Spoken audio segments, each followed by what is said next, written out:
caregiving team at Providence Senior Living. I'm Lori Sherman.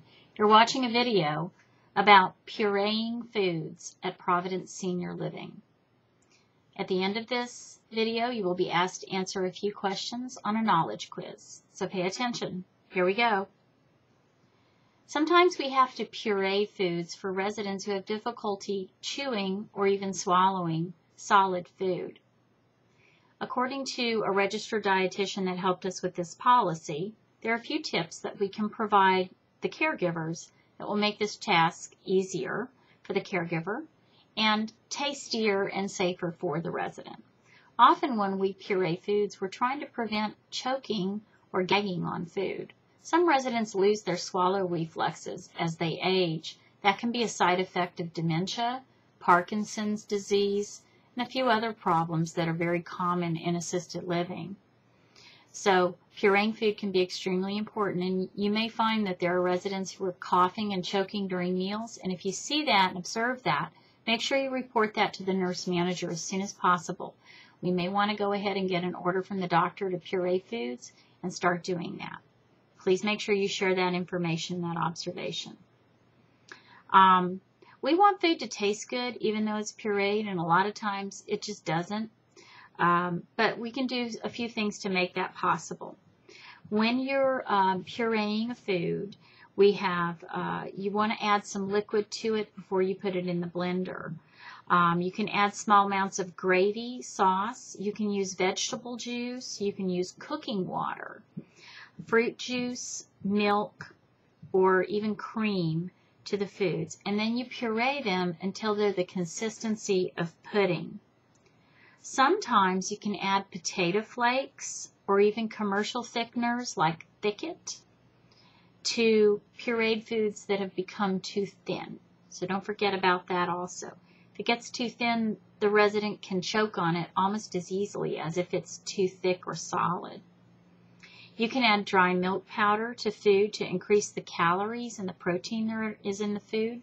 Providence does not normally stock protein powder or milk powder, but it's something that we could get if we felt that a resident needed it. And adding those things to the foods they're already eating rather than giving them commercial preparations like Boost or Ensure sometimes tastes better and is a little healthier and easier for the resident, particularly if we're having trouble getting them to take food. If you've pureed too much food, you can freeze quantities in the freezer and prepare them, warm them up and serve them later or at other meals. So don't forget about that. If we have some leftovers from a meal, go ahead and puree it and then put it in individual portion sizes into baggies and freeze it for later use. Make sure you always label what you've frozen. Soups can be pureed in a blender. They can be strained to remove chunks or lumps. Then they can be thickened with flour, cornstarch, potato flakes, or again, Thicken. Thicken we often see being stirred into liquids like water and tea, but it can also be used in liquid foods to give things a pudding consistency. Milk, juices without pulp, coffee, tea, soda, carbonated beverages can be thickened to pudding consistency. Frozen malts, yogurt, milkshakes, eggnog, nutritional supplements, ice cream, sherbet, Jell-O, and any other food that becomes thin liquid at a body temperature like 98 degrees should be thickened to pudding consistency. Very important to remember, thin liquids include unthickened fruit juices, milk, coffee, tea, soda, beverages, nutritional supplements, broth, and unstrained, unthickened soups.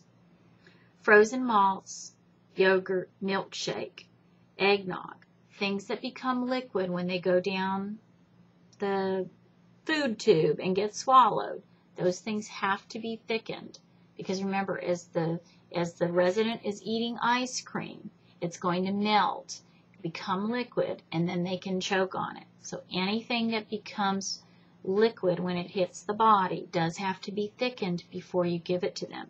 That includes ice cream, yogurt, milkshakes, malts, things like that. The things that we serve at Providence that would fall into that category would be ice cream, sherbet, yogurt, and Jell-O. So make sure that those things are always thickened before you serve them. Thanks for listening, and now you can take your test.